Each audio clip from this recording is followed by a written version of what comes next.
Donc, je voulais revenir sur la stratégie maritime parce que lors de la période de questions, le ministre délégué, M. Damour, a confirmé ce qui a été dévoilé par TVA lundi et par Radio-Canada, les 4 pages à Radio-Canada hier. Donc, concernant, il a confirmé qu'il allait nuire au développement économique du port de Montréal, aux emplois du port de Montréal, en favorisant là, le site de Vaudreuil-Soulanges, qui est un site qui rentre directement en concurrence avec le port de Montréal, puisqu'avec CSX, il favorise le port de New York. Et ça, c'est pas le Parti québécois qui le dit, c'est la Chambre de commerce de Montréal, c'est le CN qui le dit. Donc, assez surprenant, surtout que le site de Vaudreuil-Soulanges exige du dézonage agricole sur les meilleures terres agricoles du Québec et n'est pas ouvert 12 mois par année, fermé l'hiver.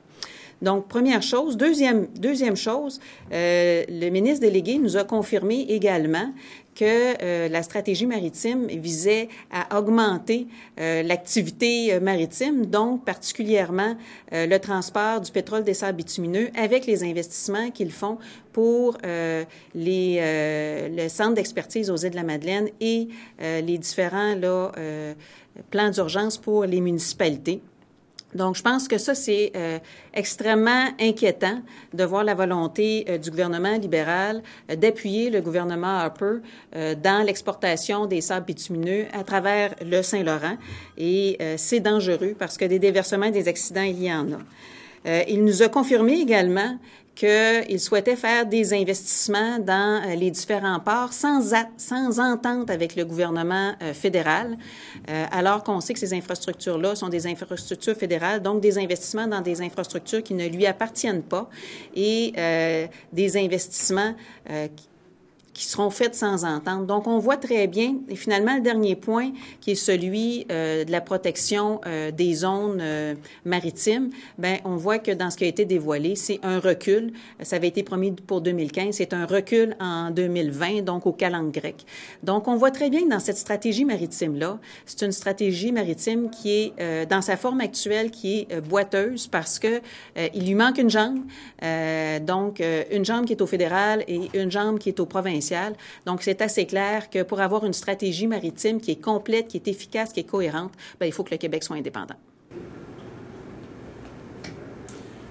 J'essaie de voir le lien que vous faites entre le fait que ça nuise au port de Montréal dans sa localisation au centre-ville versus le fait qu'on veuille favoriser le site à Vaudreuil-Soulanges. Est-ce que c'est parce que on contournerait le port de Montréal pour envoyer le matériel à Vaudreuil et shipper ça en à cause de la ligne CSX. Donc, le CSX, c'est une ligne ferroviaire qui est en lien avec le port de New York. Et donc, à ce moment-là, on contournerait complètement le port de Montréal pour envoyer dans un sens et dans l'autre la marchandise entre l'ouest et l'est. Et donc, c'est ce qui fait qu'il y aurait des pertes d'emplois là au port de Montréal. Et le port de Montréal a vraiment indiqué que son agrandissement était à Contrecœur et non pas à Soulanges. C'est vrai qu'on ne parle pas de Contrecœur, effectivement, dans ce qu'on comprend. C'est ça, parce que Contrecœur semble être, il dit plusieurs sites, multisites, mais Contrecœur semble un peu être au calendrier grec. Et si on attend 5-6 ans, ben là, le trafic va s'établir avec CSX. Et ce que dit le milieu des affaires, c'est qu'il dit c'est de la concurrence déloyale.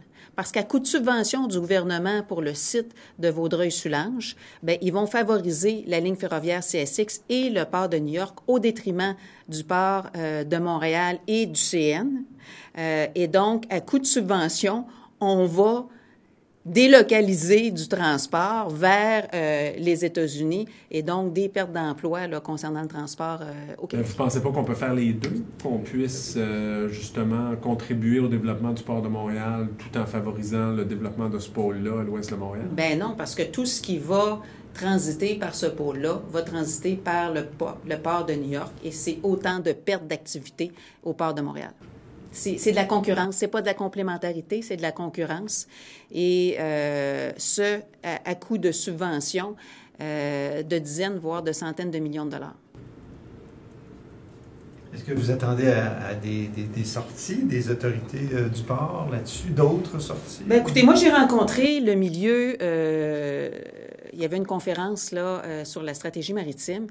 Et bien, vous avez vu, il y a la sortie du CN qui est sortie. Il y a la sortie qui a été aussi faite par la Chambre de commerce de Montréal.